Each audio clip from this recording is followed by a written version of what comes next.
Hello students, पिछले video lecture में हमने कंसंट्रेशन टर्म स्टार्ट किया था और उसके अंदर हमने molarity, molality, mole fraction, mass percent, percentage W by V, percentage V by V, ppm, parts पर मिलियन, ये सारे टर्म हमने डिस्कस कर लिए। आज के लेक्चर में हम आगे के टर्म डिस्कस करेंगे और जो क्वेश्चंस हैं वो भी हम कुछ प्रैक्टिस करने वाले हैं। चलिए, तो पहले हम थोड़ा सा रिवाइज कर लेते हैं कि हमने क्या पढ़ा था। कंसंट्रेशन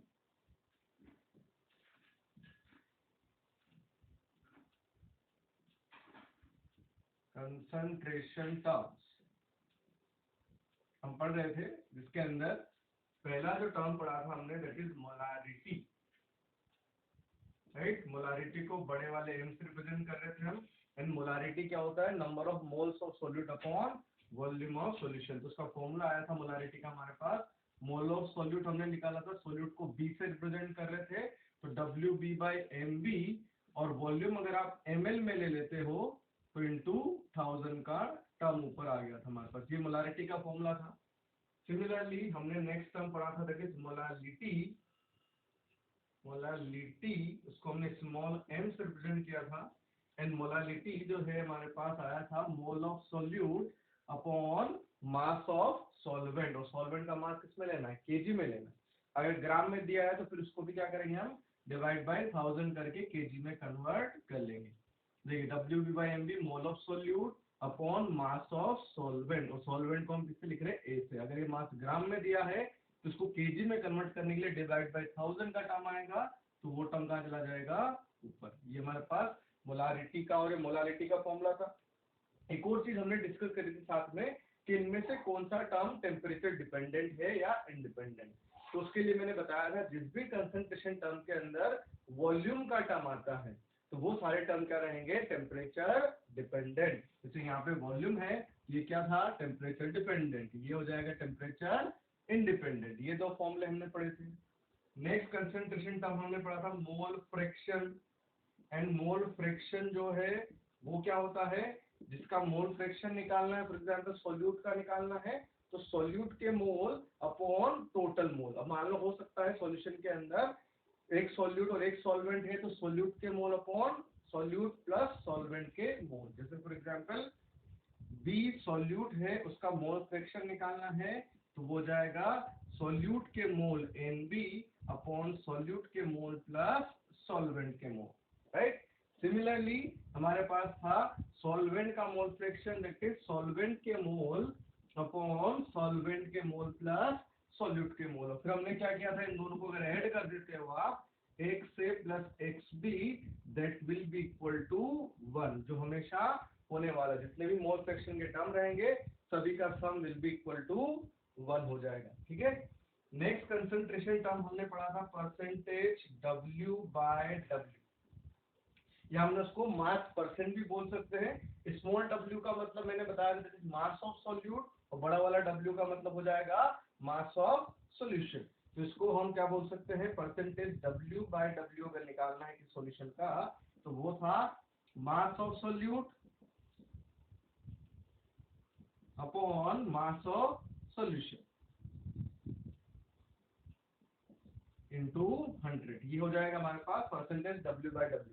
और फिर ये जो टर्म दिया होता है, इसका यूज कैसे करना वो अपन ने पिछले लेक्चर में पढ़ा था। For example 10% W by W है, mean 10 gram solute in 100 gram solution. Right. उसमें से अगर सॉल्वेंट निकालना है तो solution minus solute will be the solvent. Right. 3 तो ये टर्म हो गए, सॉरी 4। नेक्स्ट कंसंट्रेशन टर्म हमने पढ़ा था, that is percentage W by V। Next concentration term percentage W by V, या उसको बोल सकते हैं मास बाय वॉल्यूम। तो मास बाय वॉल्यूम टर्म हमने देखा था कि किसी भी सॉल्यूशन का W बाई V निकालना है परसेंटेज में, तो W stand for mass, V मतलब वॉल्यूम। तो क्या हो जाएगा? मास ऑफ सॉल्यूट या weight of solute upon volume of solution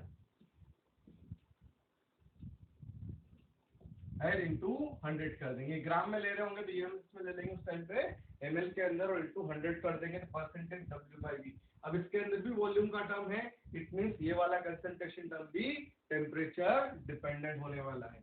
और इसके अंदर भी मान लो एग्जांपल दिया है कि 20% W/VnOH, वो उसके क्वेश्चन भी हमने किए थे, तो इसका मतलब क्या हो जाएगा 20 ग्राम NaOH n, अगर ये NaOH का सॉल्यूशन है तो इन 100 ml सॉल्यूशन। फिर इससे जो भी कंसंट्रेशन टर्म हमें निकालना है वो हम कैलकुलेट कर सकते हैं। इसका एग्जांपल हमने पिछली क्लास में किया था कि 20 ग्राम है, वॉल्यूम ऑफ सॉल्यूशन है, तो मोलारिटी निकाल सकते हैं। फिर अगर डेंसिटी दी होगी तो मोलारिटी और डेंसिटी का यूज करके मोलालिटी कैलकुलेट कर सकते हैं। फिर हमें मास ऑफ सॉल्वेंट पता हो तो हम क्या निकाल सकते हैं, डेंसिटी का यूज करके मास ऑफ सॉल्यूशन, फिर उसमें से मास ऑफ सॉल्यूट निकाल सकते हैं, और सॉल्यूट का पता है हमें, सॉल्वेंट का मास हम निकाल सकते हैं, फिर हम उससे मोल फ्रैक्शन भी कैलकुलेट कर सकते हैं, राइट। चलिए, ये टर्म हमने पढ़े थे। एक और कंसंट्रेशन टर्म हमने पढ़ा था पिछली क्लास में, दैट इज ppm।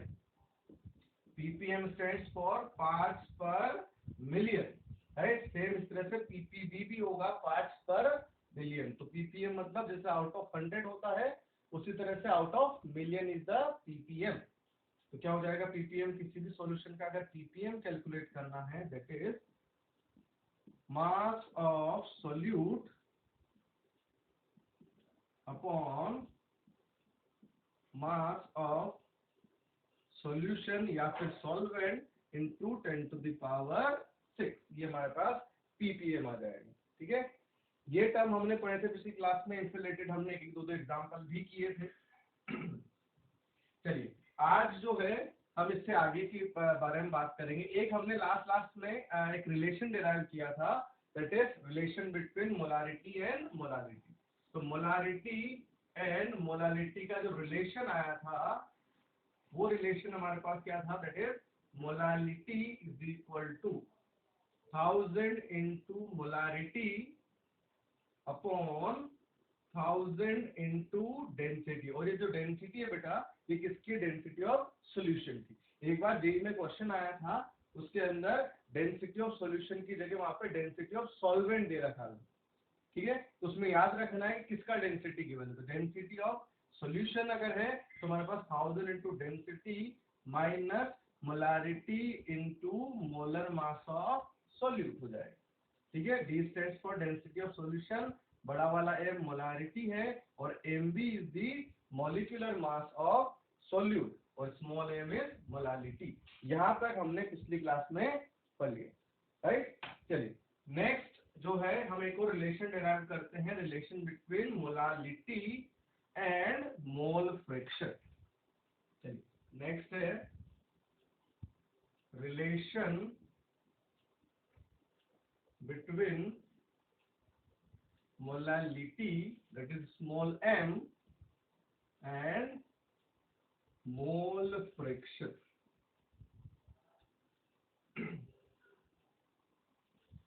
तो देखिए बेटा, मोलालिटी का फॉर्मूला होता है number of moles of solute upon mass of solvent, हम करते हैं। तो बहुत सारे क्वेश्चन में डायरेक्टली आपको मोल फ्रैक्शन अगर दिया होता है तो उसके लिए हम मोलालिटी निकाल सकते हैं, ठीक है। जैसे आपको ये रिलेशन देखो, मोलालिटी होगा मोल of solute upon mass of solvent in kit, right. चलिए मान लेता हूँ सॉल्यूट के मोल है सपोज Nb, सॉल्यूट के मोल हो जाएंगे मोल ऑफ सॉल्यूट, और Na is the mole of solvent. तो सॉल्यूट के मोल और सॉल्वेंट के मोल आ गए। तो मोलालिटी का जो फॉर्मूला होगा, सॉल्यूट के मोल तो हो गए Nb, राइट। अब हमें क्या चाहिए, मास of solvent required.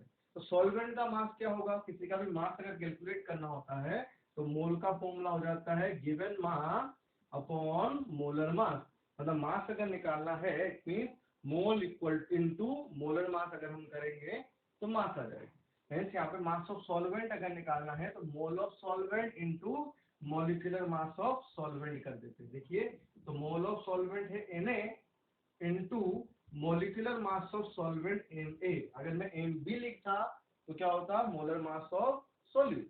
Ma is the molar mass of solvent, पर ये तो ग्राम में आएगा, तो इसको डिवाइड बाय 1000 करेंगे हम, तो डिवाइड बाय 1000 मैंने कर दिया तो अभी किसमें कन्वर्ट हो जाएगा, केजी के अंदर। चलिए अब इसी वाले फॉर्मूले को, इसी रिलेशन को हम थोड़ा सिंप्लीफाई कर देते हैं। ये वाले टर्म मैंने यहाँ से हटा दिए।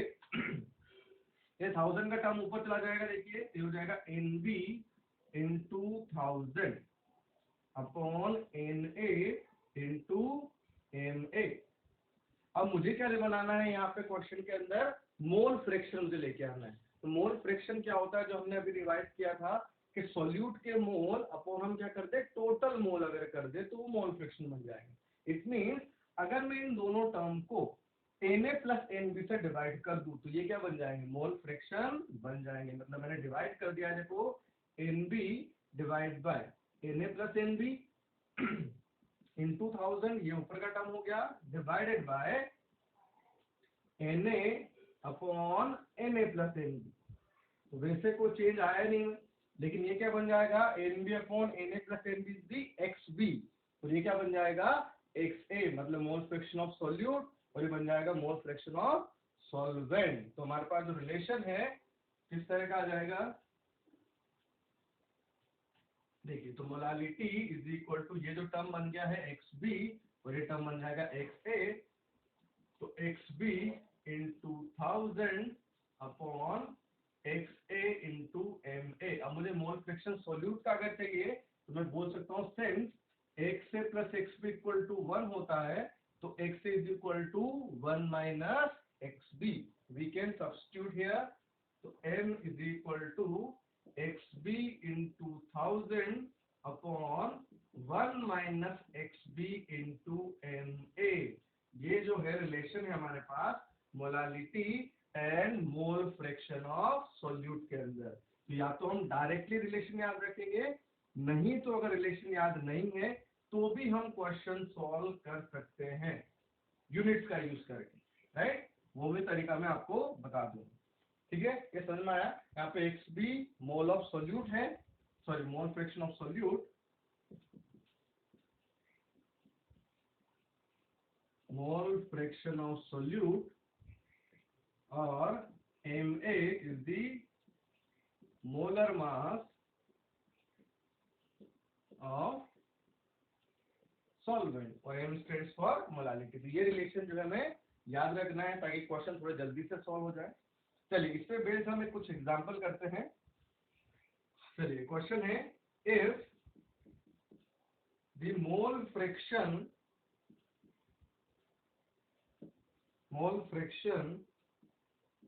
Of urea is 0.2 in an aqueous solution,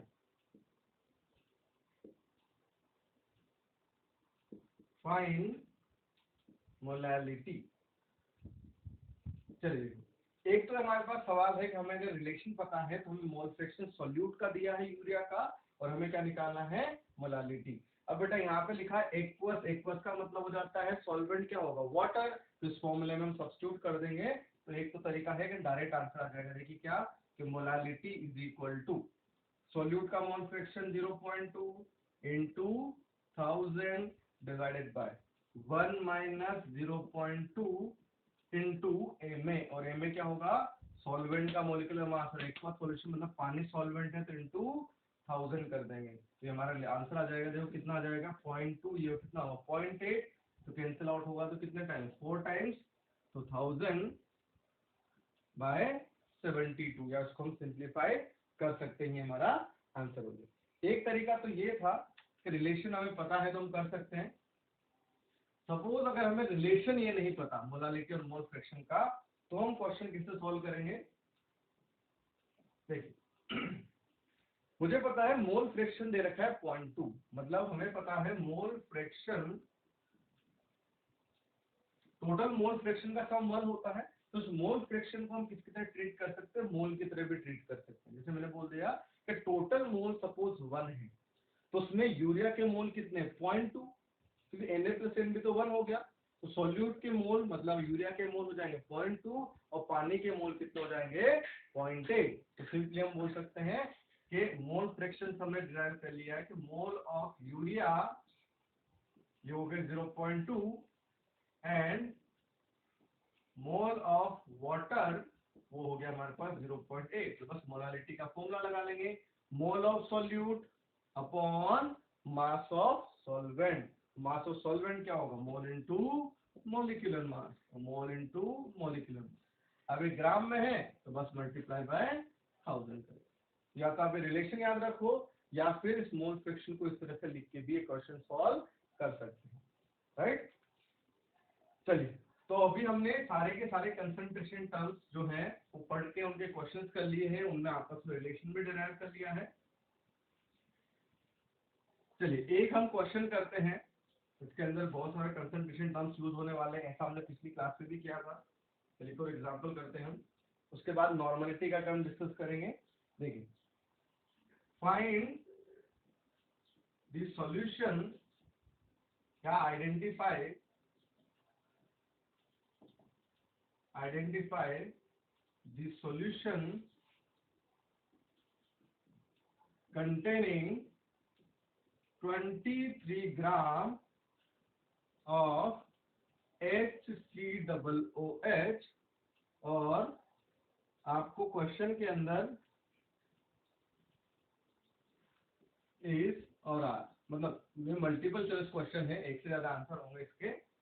चलिए, तो आपको बताना है, तो पहला स्टेटमेंट आपको दे रखा है 46 gram of 70% W/V of HCOOH और इसकी डेंसिटी है 1.4 ग्राम पर एम। देखिए बेटा, ये क्वेश्चन है, ऐसे 4 स्टेटमेंट होंगे, हमें बताना है इनमें से किस ऑप्शन के अंदर जो मास है HCOOH, ये क्या होता है, फॉर्मिक एसिड, तो इसका जो है मास कितना हो 23 ग्राम। तो देखो पहला ऑप्शन हम बात कर रहे हैं, इसको सॉल्व करते हैं।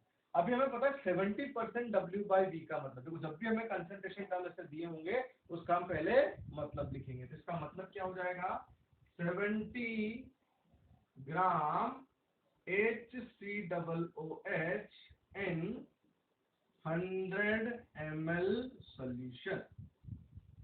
ये होगा क्योंकि W/V है तो वॉल्यूम ऑफ सॉल्यूशन है 100 ml। तो यहां से हमें पता लग गया कि 100 ml अगर सॉल्यूशन है तो उसमें HCOOH कितना होगा, 70 ग्राम। सर वॉल्यूम ऑफ सॉल्यूशन आपको पता है, डेंसिटी ऑफ सॉल्यूशन आपको पता है, तो यहाँ से हम क्या निकाल सकते हैं, मास ऑफ सॉल्यूशन। तो हम बता सकते हैं, देखिए सिंस मास ऑफ सॉल्यूशन वो क्या हो जाएगा, डेंसिटी इनटू वॉल्यूम, और डेंसिटी हमारे पास 1.4 और वॉल्यूम में 100, दैट इज 140 ग्राम। इसका मतलब ये हुआ कि 140 ग्राम सॉल्यूशन है जिसके अंदर 70 ग्राम क्या है, फॉर्मिक एसिड, क्योंकि 100 ml को मैंने मास में कन्वर्ट कर लिया। तो हम यूनिटरी मेथड लगा देंगे कि सिंस 140 ग्राम सॉल्यूशन है 70 ग्राम HCOOH, देन हमारे पास कितना है, सॉल्यूशन का मास 46 ग्राम।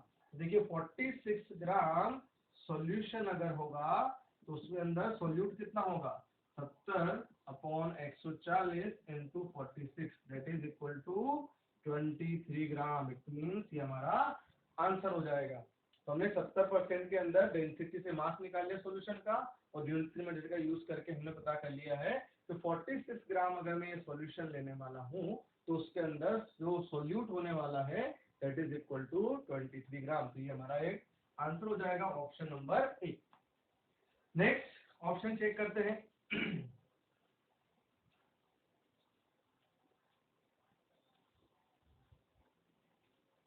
नेक्स्ट ऑप्शन है ऑप्शन नंबर बी, वो है 50 ग्राम ऑफ 10 मोलर HCOOH, और यहाँ पे भी डेंसिटी दे रखी है सॉल्यूशन की, दैट इज 1 ग्राम पर ml। देखिए अभी हमें 50 ग्राम सॉल्यूशन दे रखा है, अब हमें 50 ग्राम सॉल्यूशन के अंदर बताना है कि 23 ग्राम HCOOH है या नहीं। चलिए पहले हम यहाँ से देखते हैं कि 10 मोलर HCOOH दिया है। तो मैंने आपको बहुत बार बताया है कि जो भी कंसंट्रेशन टर्म दिया हो पहले उसका मतलब लिखो। तो 10 मोलर का मतलब क्या होगा, 10 मोल HCOOH इन मोलारिटी क्या होती है आउट ऑफ 1 लीटर या इन 1000 ml सॉल्यूशन। देखिए तो 10 मोल HCOOH है 1000 ml सॉल्यूशन के अंदर, और हमें पता है सॉल्यूशन की डेंसिटी कितनी दे रखी है यहाँ पे 1। तो क्या हो जाएगा देखो मास ऑफ सॉल्यूशन, पिछले क्वेश्चन की तरह ही mass of solution is equal to volume into density, और वॉल्यूम है 1000, डेंसिटी है 1, तो मास आ गया 1000 ग्राम। ठीक है, तो अब हमें पता है 1000 ग्राम जो है सॉल्यूशन है उसके अंदर सोल्यूट जो है वो कितना 10 मोल, तो इसका मास निकाल सकते हैं मोल इनटू मोल मास करके। फिर देखिए 1000 ग्राम सॉल्यूशन, इसके अंदर क्या है सोल्यूट के 10 मोल, मतलब मोलिकुलर मास होता है इसका 46, तो 10 इंटू 46 ग्राम HCOOH। देन 50 ग्राम सॉल्यूशन के अंदर क्या होगा वो हमें पता करना था, तो 50 ग्राम सॉल्यूशन में कितना हो जाएगा 10 इंटू 46 बाय 1000 इंटू 50। ये हमारे पास देखिए सॉल्व करके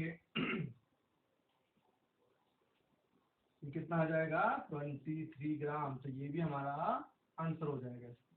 नेक्स्ट ऑप्शन हम चेक करते हैं 50 gram of 25% W/W HCOOH।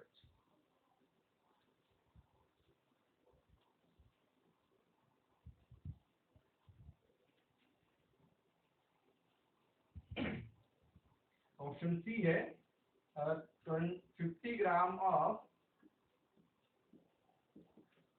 25% W/W HCOOH। अब इसमें डेंसिटी नहीं दे रखी, तो बस फिर से कंसंट्रेशन टर्म दिया है W/W, तो इसका मतलब लिखेंगे क्या होगा, उसका मतलब हो जाएगा 25 ग्राम सोल्यूट, और सोल्यूट क्या है HCOOH इन 100 ग्राम सॉल्यूशन। तो 100 ग्राम सॉल्यूशन के अंदर 25 ग्राम क्या है HCOOH। तो बताइए सिंस 100 ग्राम सॉल्यूशन वो है उसके अंदर क्या है 25 ग्राम HCOOH, यूनिट के मेथड का हम यूज कर रहे हैं। तो बताइए 50 ग्राम के अंदर कितना हो जाएगा, इसका आधा हो जाएगा, तो 50 ग्राम सॉल्यूशन के अंदर कितना हो जाएगा 25/100 into 50 that is equal to 12.5 gram. तो मतलब ये हमारा आंसर नहीं होगा, क्योंकि हमारा आंसर था 23 ग्राम, ये आंसर हमारा नहीं होगा। तो अभी तक हमारे option A and B is the answer. Next हम बात कर रहे हैं ऑप्शन डी।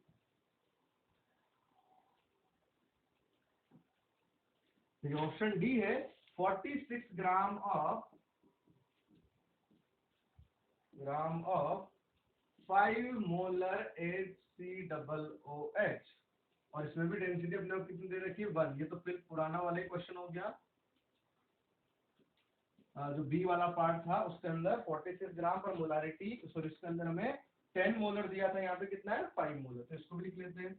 5 मोलर का मतलब 5 मोल HCOOH इन 1000 ml सॉल्यूशन, और मुझे पता है डेंसिटी 1 है, तो 1000 ml मतलब 1000 ग्राम, तो क्या हो जाएगा 1000 ग्राम सॉल्यूशन अगर है उसके अंदर 5 इंटू 46 मोल इंटू मोल में मास कर दिया मैंने ग्राम HCOOH है, तो 46 ग्राम सॉल्यूशन के अंदर कितना होगा 5 इंटू 46 अपॉन 1000 इंटू 46।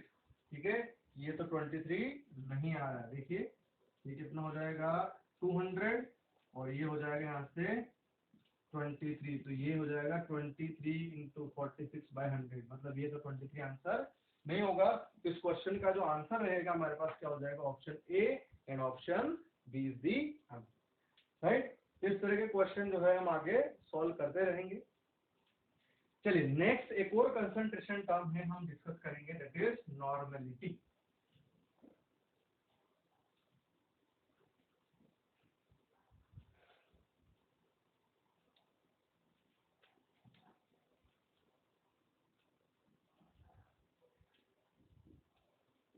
देखिए नॉर्मलिटी जो टर्म है मेनली तो इसका जो यूज है वो रेडॉक्स रिएक्शन वाले चैप्टर में ज्यादा है, पर यहाँ पे हमें सिंपली नॉर्मलिटी का जो टर्म है उसका मतलब हम समझते हैं। देखिए देखिए मोलारिटी और नॉर्मलिटी में बहुत कुछ सिमिलर है। देखिए मोलारिटी होता है number of moles of solute upon volume, तो मोल अपॉन वॉल्यूम ये हमारे पास मोलारिटी है, मोल अपॉन वॉल्यूम ये हमारे पास क्या हो जाएगा molarity of solution. Similarly normality जो होता है वो हमारे पास होता है नंबर ऑफ ग्राम इक्विवेलेंट्स या equivalents of solute upon volume. अब इक्विवेलेंट्स क्या होते हैं वो मैं आपको समझाऊंगा साथ साथ में। देखिए पहले हम इसकी डेफिनेशन लिखते हैं। नॉर्मलिटी कोई भी सॉल्यूशन की क्या हो जाएगी, it is the number of gram equivalent or equivalent of solute present in 1 liter solution। 1 litre solution के अंदर number of gram equivalent solute के कितने हैं, ठीक है, वो हमारे पास क्या हो जाएगा टर्म नॉर्मलिटी। तो देखो नॉर्मलिटी हमारे पास डिफाइन हुआ कि normality is equal to number of gram equivalent upon volume, and volume of solution किसमें ले रहे हैं हम, लीटर। सिंपल। देखिए तो यहाँ पे अगर मोलारिटी होता तो मोल होते। देखिए तो नंबर ऑफ ग्राम इक्विवेलेंट क्या हो जाएंगे, नंबर ऑफ ग्राम इक्विवेलेंट या इक्विवेलेंट इज इक्वल टू क्या हो जाता है, देखो हम given mass upon molar mass करते हैं, उस टर्म को हम क्या बोलते हैं, mole. Given mass upon molar mass is equal to mole होगा। तो यहाँ पे इक्विवेलेंट क्या हो जाएंगे, देखो given mass upon molar mass, तो मोलर मास से डिवाइड किया इसलिए इसको मोल बोल रहे हैं। अगर मैं गिवन मास को इक्विवेलेंट मास से डिवाइड कर दूंगा तो उसको हम क्या बोल देंगे, इक्विवेलेंट। तो इतना सा डिफरेंस है। देखिए नंबर ऑफ ग्राम इक्विवेलेंट क्या हो जाएंगे, given mass upon equivalent mass, ठीक है। इक्विवेलेंट मास से डिवाइड कर रहे हैं तो इक्विवेलेंट, मोलर मास से डिवाइड करते तो यहाँ पे क्या जाते हैं, मोल ही आ जाते। अब एक और नया टर्म आ गया हमारे पास इक्विवेलेंट मास। इक्विवेलेंट मास होता क्या है वो अभी हम देखते हैं। देखिए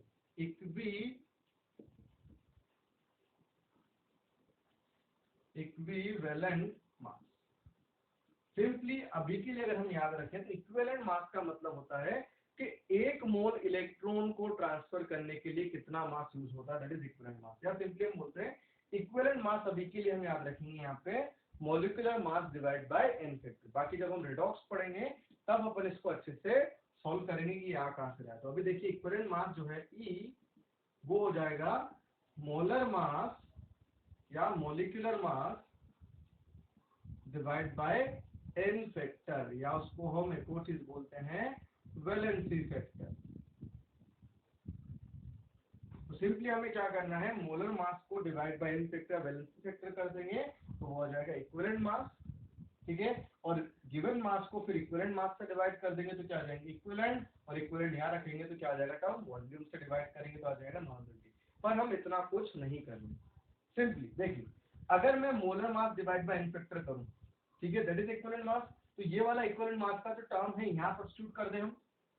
ये वाला टर्म अगर मैं यहाँ सब्स्टिट्यूट कर दूं तो देखिए टर्म क्या बन जाएगा, गिवन मास, देखो इसको हम यहाँ सब्स्टिट्यूट कर रहे हैं तो ये टर्म बना गिवन मास अपॉन इक्विवेलेंट की वैल्यू ये रख देते हैं। इक्विवेलेंट का वैल्यू क्या है, molar mass upon n factor, तो एन फैक्टर ऊपर चला जाएगा तो इनटू एन फैक्टर का टर्म ऊपर आ जाएगा। देखिए given mass upon molar mass क्या हो जाता है, मोल हो जाता है। तो ये जो इक्विवेलेंट क्या बन जाएंगे, मोल इनटू एन फैक्टर, राइट। चलिए अब हमें यहाँ पे क्या चाहिए, इक्विवेलेंट।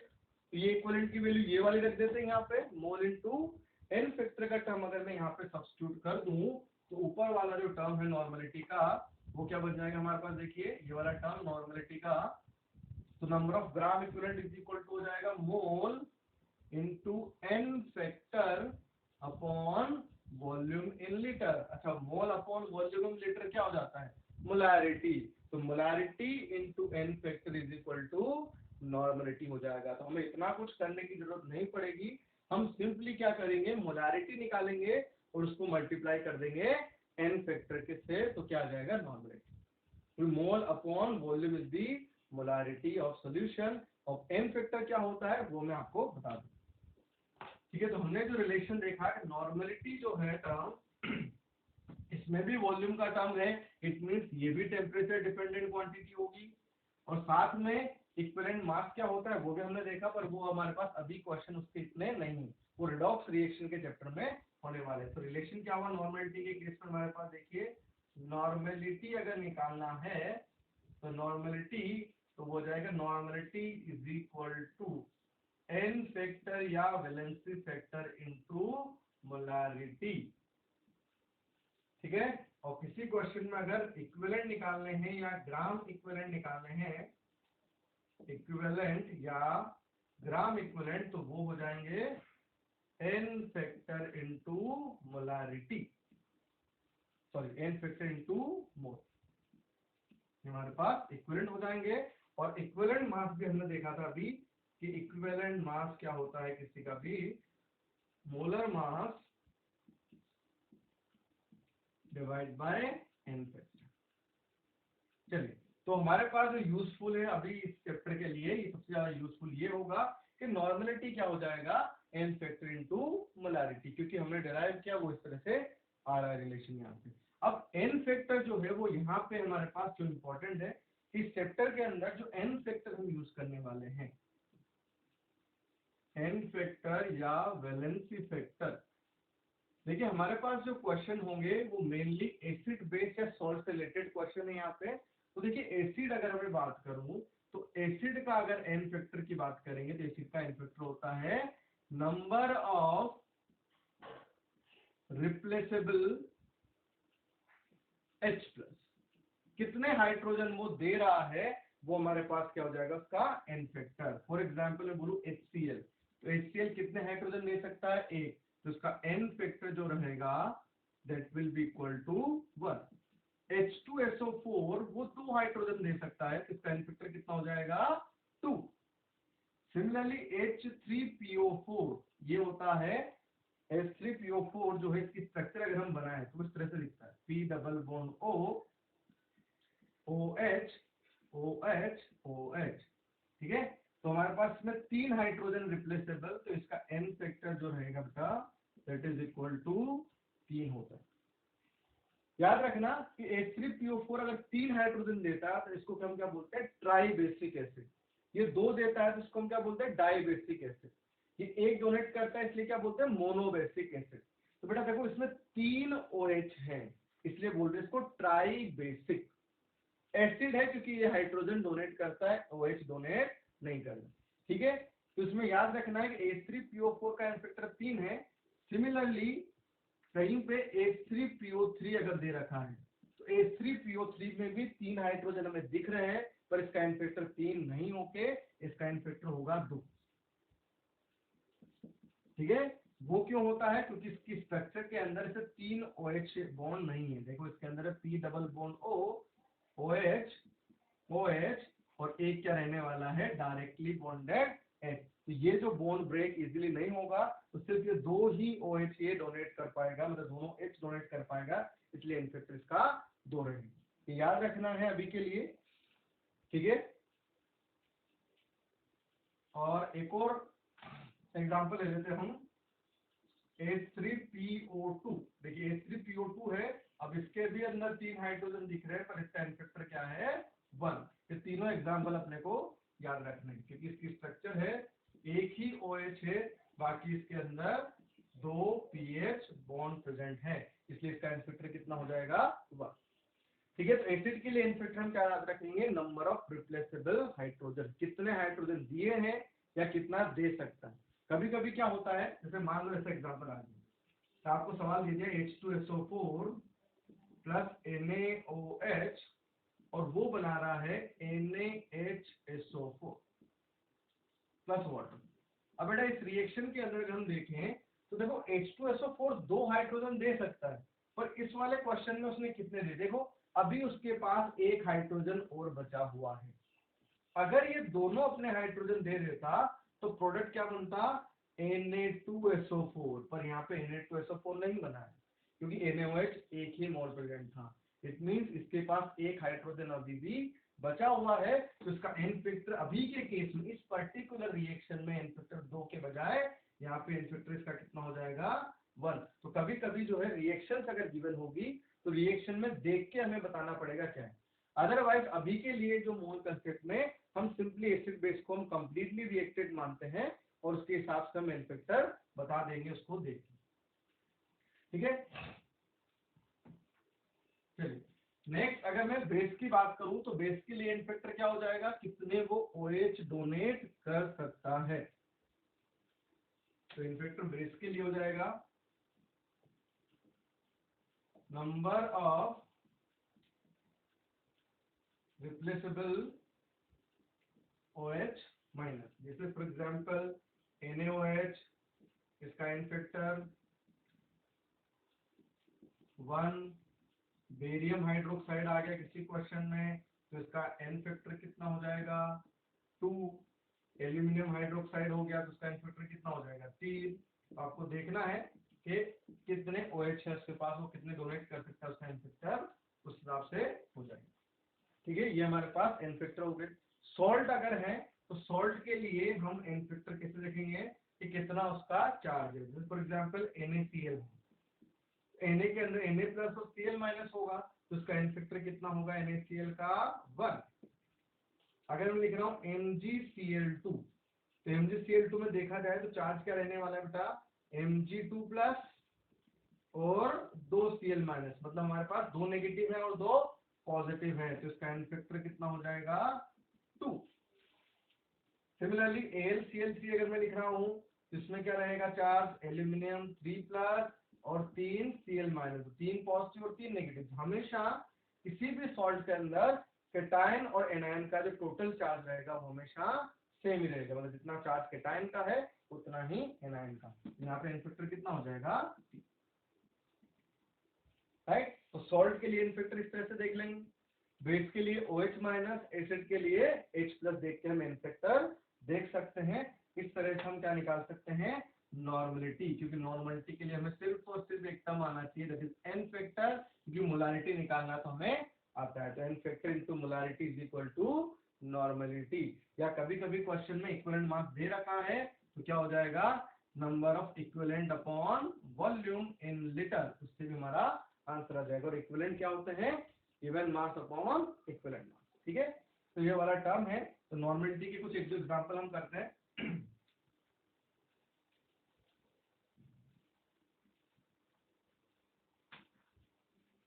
एग्जांपल है 20% W/V H2SO4 या aqueous H2SO4 is present, find normality of solution। देखिए, तो इसके लिए पहले मोलारिटी निकाल ले, और हमें पता है H2SO4 का एन फैक्टर क्या होता है 2, तो मल्टीप्लाई बाय 2 कर देंगे। तो 20% WB का मतलब हो जाएगा बेटा 20 ग्राम H2SO4 इन 100 ml सॉल्यूशन। तो इसकी मोलारिटी हो जाएगी, देखिए गिवन मास 20 upon molecular mass 98,000 upon volume है 100। तो ये क्या हो जाएगा 200/98, इसकी क्या हो जाएगी मोलारिटी। तो इसकी नॉर्मलिटी हो जाएगी एन फैक्टर इनटू मोलारिटी, और एन फैक्टर कितना है H2SO4 का, 2 hydrogen 2 into molarity that is 200/98, तो आंसर विल बी 400/98। ठीक है, ये हमारे पास सॉल्यूशन की नॉर्मलिटी हो जाएगी। तो सिंपली मोलारिटी निकालेंगे इनटू एन फैक्टर कर देंगे दैट इज नॉर्मलिटी। ठीक है, चलिए अभी तक हमने जो मोलारिटी वगैरह निकाला है वो सिंगल कंपोनेंट वाले सॉल्यूशन का निकाला है। लेकिन अगर हम आगे जाके ऐसा करें, सपोज एक एसिड है, उस एसिड सॉल्यूशन के अंदर हम दूसरा एसिडिक सॉल्यूशन मिक्स कर दें, सेम जैसे फॉर एग्जांपल मैंने HCl के अंदर HCl मिक्स कर दिया, तो सॉल्यूशन की जो मोलारिटी रहेगी वो बढ़ेगी, घटेगी, या कितना बढ़ने वाली है, या टोटल वॉल्यूम कितना होगा, या टोटल मोलारिटी कितनी हो जाएगी, वो सब हम कैलकुलेट करेंगे। ठीक है,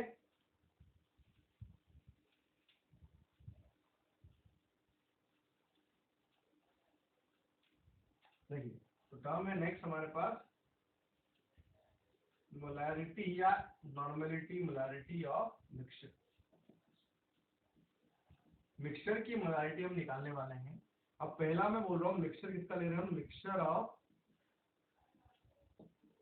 ऑफ टू और मोर एसिड। एक, दो या दो से ज्यादा अगर मैं एसिड मिलाऊं, क्योंकि एसिड एसिड अगर मैं मिला रहा हूं तो वो आपस में रिएक्शन नहीं कर रहे। तो बहुत सारे क्वेश्चन ऐसे होंगे बेटा, इसमें हम एसिड बेस को मिला दें तो वो आपस में रिएक्शन कर जाएंगे, तो फिर क्या होगा, एसिड के मोल भी कम हो सकते हैं, बेस के मोल भी कम हो सकते हैं। हो सकता है दोनों में से कोई अगर एक लिमिटिंग हुआ तो वो कंप्लीटली कंज्यूम भी हो सकता है। तो देखिए मिक्सचर ऑफ टू और मोर एसिड हमारे पास, देखिए फॉर एग्जांपल आपके पास दो एसिड है, एसिड ए और एक एसिड बी, तीन चार होंगे तो सी डी हम लिख लेंगे, एसिड ए और बी। अब इसकी मोलारिटी आपको गिवन है, सपोज M1, या नॉर्मलिटी होगी तो क्या हो जाएगा N1, या नॉर्मलिटी के टर्म में लिख सकते हैं M1 इसकी मोलारिटी है और M2 इसकी मोलारिटी। अगर ये दोनों सेम एसिड हुए तो इनफेक्टर सेम रहेगा। अगर मान लो ये HCl हो गया, ये H2SO4 हो गया, तो इसके अंदर जो है H2SO4 का इनफेक्टर क्या होगा, 2, तो मल्टीप्लाई बाय 2 का टर्म भी करना पड़ेगा। हमें इससे अच्छा क्या करते हैं, नॉर्मलिटी ले लेते हैं। जैसे मान लो इसकी नॉर्मलिटी है N1, इसकी नॉर्मलिटी है N2, इसका वॉल्यूम है V1, इसका वॉल्यूम है V2। तो अगर रिजल्टेंट सॉल्यूशन की मुझे नॉर्मलिटी निकालनी है, नॉर्मलिटी ऑफ मिक्सचर, तो वो क्या हो जाएगा, देखो टोटल सॉल्यूट के मोल अपॉन टोटल वॉल्यूम करते हैं। देखिए ए के मोल कितने हो जाएंगे, N1 इंटू V1। नॉर्मलिटी का फॉर्मूला क्या होगा, number of equivalent upon volume, या मोलारिटी के टर्म में पहले सॉल्व कर लेते हैं। तो मान लेते हैं इसकी मोलारिटी है M1, इसकी मोलारिटी M2, इसकी V1 और इसकी V2, इसका वॉल्यूम है। मोलारिटी हो गया, ये वॉल्यूम। तो मोलारिटी मिक्सचर की अगर निकालनी है तो मिक्सचर की मोलारिटी क्या होगी, total mole of solute upon total volume. अब जैसे ए बी एसिड है तो इसके मोल क्या होंगे, molarity into volume, M1V1। B के मोल क्या होंगे, M2V2। तो टोटल मोल कितना हो जाएंगे बेटा, M1V1 plus M2V2। Molarity mixture में निकाल रहा हूं, total mole upon,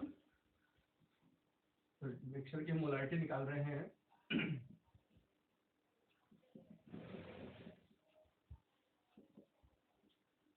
total mole upon total volume.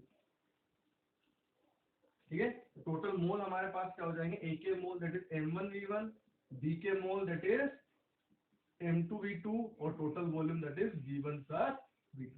अब इसमें थोड़ा सा क्या है, प्रॉब्लम आ सकती है, कभी कभी क्या हो गया, HCl हो गया, H2SO4 हो गया। तो ऐसा सवाल अगर हो तो H2SO4 के अंदर अगर मैं H प्लस की अगर मोलारिटी निकाल दूं, तो HCl के अंदर तो H प्लस कितना होगा 1, और H2SO4 के अंदर H प्लस कितने होंगे 2, तो इसलिए उसको फिर मल्टीप्लाई बाय 2 भी करना पड़ेगा मोलारिटी को। ठीक है, तो या तो आप मोलारिटी ऑफ मिक्सचर ऐसे लिख सकते हो, पर अगर इसके साथ में अगर आप नॉर्मलिटी का टर्म लिखोगे तो उसमें फिर हमें इनफेक्टर की जरूरत नहीं पड़ेगी, क्योंकि हम पहले से मल्टीप्लाई कर लेंगे।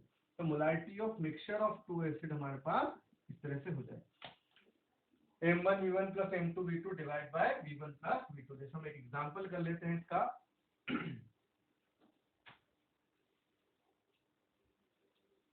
with 200 ml 0.1 molar HCl is mixed with 300 ml 0.1 molar H2SO4. Find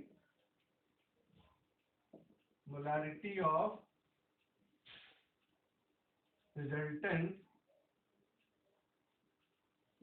solution. जो फाइनल सॉल्यूशन है उसके हमें मोलारिटी निकालनी है। देखिए बेटा यहाँ पे फॉर्मूला तो वही लगेगा मोलारिटी ऑफ मिक्सचर के लिए। तो HCl का तो इनफेक्टर कितना है 1, पर H2SO4 के अंदर जो H प्लस रहने वाले हैं वो कितने हो जाएंगे 2, इसलिए इसको मल्टीप्लाई बाय हमें 2 करना पड़ेगा, क्योंकि H प्लस की मोलारिटी यहाँ तो 0.1 है और यहाँ पे H2SO4 की 0.1 है, तो H प्लस की कितनी हो जाएगी, मल्टीप्लाई बाय 2, तो वो 0.2 हो जाएगी।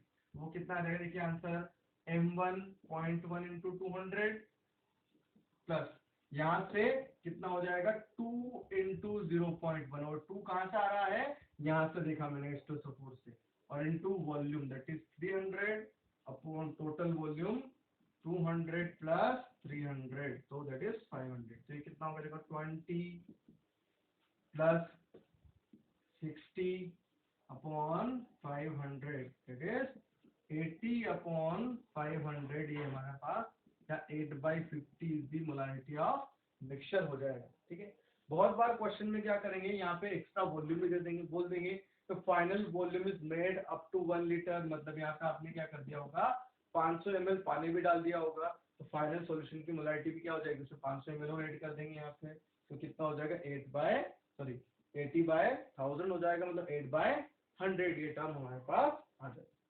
राइट, ठीक है, ये हो जाए। एक और एग्जांपल हम कर लेते हैं।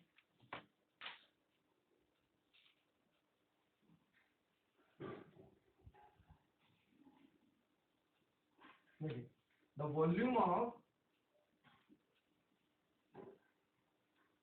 H2O added to a mixture of 350 centimeter cube 6 molar HCl and 650 centimeter cube 3 molar HCl to get resultant solution of 3 molar। हमें फाइनल सॉल्यूशन जो है वो 3 मोलर का लेके आना है, और उसके लिए आपने पानी कितना ऐड किया वो हमें बताना है। तो देखिए सवाल जो है वही है कि HCl है दोनों के अंदर, तो इन फैक्टर क्या रहने वाला है, 1 ही रहने वाला है, तो molarity of mixture is equal to M1V1 plus M2V2 upon V1 plus V2 का टर्म हम कर देंगे।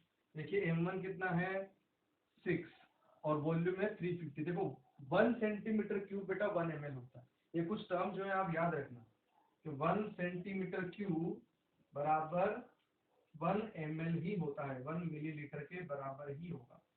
ठीक है, 1 डेसीमीटर क्यूब अगर दे रखा है दैट इज 1 लीटर ही होता है, 1 मीटर क्यूब अगर किसी क्वेश्चन में है दैट इज 1000 लीटर के बराबर है। तो ये याद रखना है, तो यहाँ पे 350 सेंटीमीटर क्यूब मतलब 350 ml हो जाएगा, plus 650 into 3 upon final volume कितना हो जाएगा, देखिए ये तो हमारे पास सॉल्यूट के मोल आ गया, टोटल वॉल्यूम कितना होना चाहिए, देखो V1 V2 तो दोनों एसिड के, प्लस वॉल्यूम ऑफ वाटर भी हम कर देंगे, तो V1 कितना है 350 plus 650 plus x is the volume of water. तो मोलारिटी ऑफ मिक्सचर कितनी दे रखी 3, देखिए कितना हो जाएगा 6 into 350 plus 650 into 3 upon 1000 plus x। अब इसको सॉल्व करके हम वॉल्यूम ऑफ वाटर एडेड भी कैलकुलेट कर सकते हैं। ठीक है, ये हमारा क्वेश्चन हो जाएगा। जैसे बहुत सारे क्वेश्चन है इसके अंदर आपको मिक्सचर की मोलारिटी निकाल सकते हैं। अरे किसी क्वेश्चन में एक दो टर्म लिखे हुए हैं, जैसे फॉर एग्जांपल लिखा है सेमी मोलर, सेमी मोलर का मतलब हो जाएगा 1/2 मोलर, ये भी टर्म आप नोट कर लेना।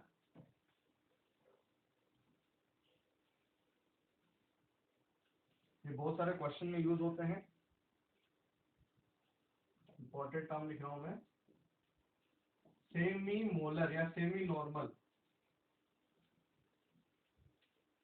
मतलब इसकी मोलारिटी 1/2 मोलर। डेसी मोलर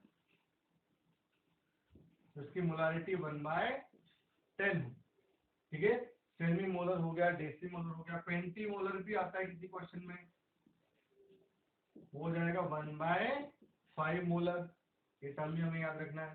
ठीक है, चलिए नेक्स्ट जो है हम बात करते हैं मोलारिटी। अगर आपने मिक्सचर किसका ले लिया है, एसिड और बेस का ले लिया, या अगर ये जो कंसेप्ट है एसिड का मिक्सचर, सेम ऐसे दो बेस का मिक्सचर भी अगर होगा हमारे पास तो भी आंसर ऐसे है। ठीक है, M1V1 plus M2V2 divide by V1 plus V2, वो मिक्सचर ऑफ बेस के लिए भी जो मिक्सचर ऑफ एसिड का कंसेप्ट है सेम ही कंसेप्ट वैल्यू। नेक्स्ट हम एक और चीज बात कर लेते हैं, क्या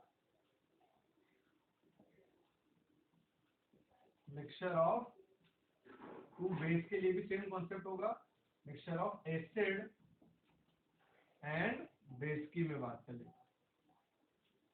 चलिए अब किसी क्वेश्चन में एसिड और बेस दे दिया है आपको, जैसे फॉर एग्जांपल ए जो है वो एसिड है और बी जो है वो बेस हो, ठीक है। एसिड के मोलारिटी दे रखी Ma, स्टैंड फॉर एसिड, और वॉल्यूम है एसिड का Va। सिमिलरली बेस के लिए आपको दे रखा है वॉल्यूम इसका या मोलारिटी इसकी Mb, और वॉल्यूम इसका दे रखा है V। अब क्वेश्चन में क्वेश्चन पूछ सकते हैं कि जब इन दोनों को मिलाया तो फाइनल सॉल्यूशन का नेचर क्या हुआ, फाइनल सॉल्यूशन में जो बचेगा उसकी मोलारिटी कितनी है, जो बच रहा है अगर मान लो एसिड बच रहा है तो उसकी पीएच कितनी है, बेस बच रहा है तो सॉल्यूशन की पीएच कितनी है, वो भी हम कैलकुलेट कर सकते हैं। पीएच हमने थोड़ा सा देखा हुआ है, पीएच क्या होता है, negative log of H plus ion concentration. ठीक है, तो हमारे पास जो क्वेश्चन है उसके लिए हम सॉल्व कर लेंगे। जैसे फॉर एग्जांपल अगर मैं कंडीशन ले लेता हूं, इफ अगर ये दोनों मोनोबेसिक हुआ, अगर इन फैक्टर से मल्टीप्लाई करते रहे हम, देखो if MAVA is greater than MBVB, या मल्टीप्लाई बाय इन फैक्टर की बात है, मतलब अगर डाइबेसिक हुआ तो हमें मल्टीप्लाई बाय 2 भी करना है। तो एसिड के मोल ग्रेटर देन बेस के मोल अगर हैं तो फाइनल सॉल्यूशन क्या रहने वाला है, एसिडिक। ठीक है, तो फाइनल सॉल्यूशन का नेचर क्या रहेगा, एसिडिक सॉल्यूशन, आंसर आ जाएगा। अब आपसे पूछ लिया कि अगर एसिड ज्यादा है तो सॉल्यूशन की जो मोलारिटी रहेगी, रिजल्टेंट H प्लस का जो कंसंट्रेशन रहेगा। अब होगा क्या बेटा, कि जैसे मान लो ये एसिड है और एक बेस आपको दिया है, तो दोनों रिएक्शन करके क्या बनाएंगे, सॉल्ट प्लस वाटर। तो एसिड के जो मोल हैं वो कितने, MAB, बेस के मोल है MBVB। अब अगर मान लो एसिड के मोल ज्यादा रहेंगे, इट मींस बेस क्या रहने वाला है, लिमिटिंग, तो बेस कंप्लीटली खत्म हो जाएगा। अगर बेस खत्म हो जाएगा तो एसिड कितना बचेगा, मान लो 10 मोल है और ये 5 है, तो अगर इसके 5 मोल जो है वो तो इसके 5 मोल से रिएक्शन कर जाएंगे तो इसका बचेगा कितना, 5 ही मोल। इट मींस रिजल्टेंट जो सॉल्यूशन रहने वाला है, सॉल्यूशन का नेचर क्या हो जाएगा, एसिडिक। और रिजल्टेंट सॉल्यूशन में एसिड के मोल कितने बचेंगे, MAVA एसिड के mole minus MBVB that is base के मोल, माइनस करना पड़ेगा, divide by total volume VA plus VB। ये टर्म हमें याद रखना है, क्योंकि अगर एसिड ज्यादा है तो बेस हमने उसमें से कम कर दिया, तो एसिड की मोलारिटी आ जाएगी MAVA minus MBVB upon VA plus VB, और सॉल्यूशन का नेचर क्या रहेगा, acidic. Similarly, if MBVB is greater than MAVA, मतलब बेस के मोल ज्यादा अगर हो गए तो सॉल्यूशन क्या हो जाएगा, बेसिक सॉल्यूशन। और इसी तरह से रिजल्टेंट सॉल्यूशन जो है उसका मोलारिटी भी कितना होगा, देखिए molarity of OH minus will be MBVB minus MAVA upon VA plus.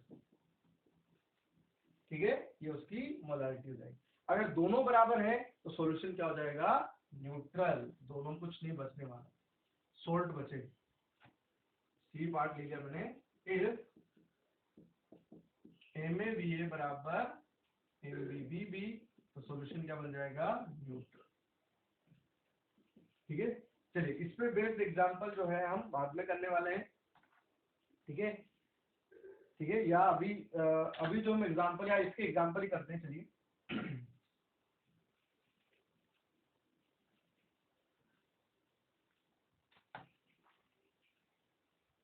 चलो एग्जांपल दिया है 100 ml 0.2 molar H2SO4 is mixed with 100 ml 0.2 molar NaOH. Find the molarity of